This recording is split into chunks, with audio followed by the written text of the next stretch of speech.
नमस्कार मित्रांनो, तुमचे पुन्हा एकदा स्वागत आहे तुमच्या आवडत्या यूट्यूब चॅनलवर.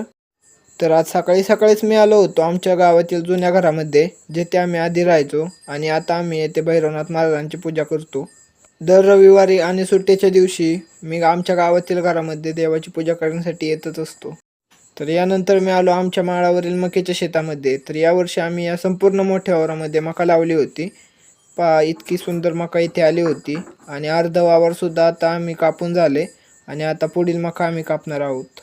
आणि आता पहा मित्रांनो, या संपूर्ण वावरातील आता आम्ही लगभग अर्धी मका तरी कापून घेतली आणि ही आता आम्हाला पूर्ण आठवड्याभर पुरू शकते. आता तुम्हाला हा प्रश्न पडला असेल की आम्ही आठवड्याभराची मका एक साथच का नेत आहोत.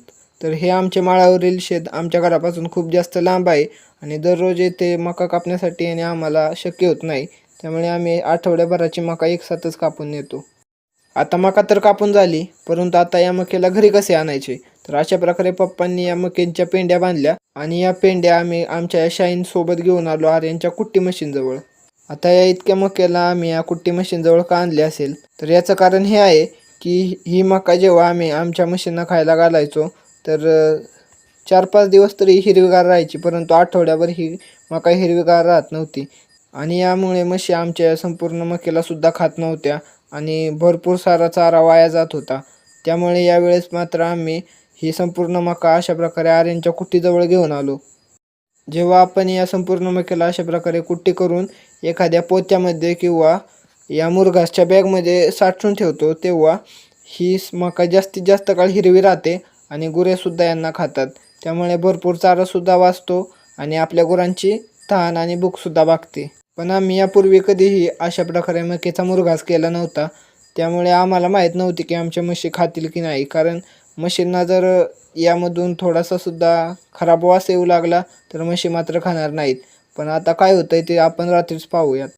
आम्ही जशी जशी अजून मका आणायचो तशी तशी ही आर्यांची कडबाकुट्टी संपूर्ण मक्याचा अशा प्रकारे भुगा पाडत होती. हे संपूर्ण काम होण्यात मात्र अर्धा तास वाया गेला, परंतु एक गोष्ट चांगली झाली की अर्ध्या तासामध्ये एकदासुद्धा लाईट गेली नाही. त्यामुळे आमचे हे संपूर्ण काम एकदम योग्य प्रकारे आणि योग्य वेळेतसुद्धा पूर्ण झाले. आणि आता मात्र पहा मित्रांनो, सुमारे अर्धा शेत असलेली ही संपूर्ण मका या कुट्टी मशीनमुळे पहा आता इतक्याशा लहान लहान तुकड्यांमध्ये रूपांतर गेली होती. आणि मग संध्याकाळी हे संपूर्ण मुरघास अशा प्रकारे आम्ही या गोट्यामध्ये एका कडेला लावून ठेवले, जेणेकरून आमच्या म्हशीला सुद्धा हे मुरघास सारखेच दिसत राहील. खरे तर आम्ही आमच्या दोन्ही म्हशींना कधीच अशा प्रकारे मुरघास खायला घातला नव्हता. आम्ही डायरेक्ट संपूर्ण मका कापून आणायचो आणि तीच मका या म्हशींना घालायचो. परंतु यावेळेस मात्र आम्ही या मक्याचा मुरघास केला आहे. तर मग आता पाहूयात या दोन्ही म्हशी या मुरघास खातात का. आणि या मुरघासाचा पहिला टप मात्र आपण आपल्या या मोठ्या म्हशीला खायला देऊयात. पाहूयात ही मोठी म्हैस या मुरघासाला खाते का. आणि पहा मित्रांनो, लगेच ठेवल्या म्हशीला सुद्धा हा मुरघास खूप जास्त आवडला. तिला सुद्धा खूप जास्त भूक लागली होती, त्यामुळे तिने लगेचच यावर ताव मारायला सुरुवात केली.